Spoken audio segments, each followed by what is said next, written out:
One, so magbo-walkthrough tayo dito sa natin, sa ating CTrader mobile app. So we'll execute a sell sa 2340 ng gold. So paano ba siya gawin? So when you open your MetaTrader, CTrader, ito yung mangyayari. Ito yung makikita nyo. Kung sa SAO USD, click mo lang siya.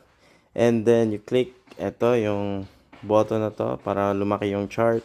And then kung gusto natin mag-sell sa position na to, you just press itong nasa gitna. And then may lalabas na dyan. So sample ito, gawin natin 0.5 magiging sell natin sa 2340. Click the request, then ganun lang.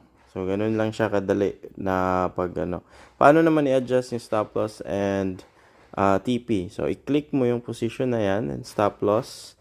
So lagyan natin around 350 ang i-release natin. And then the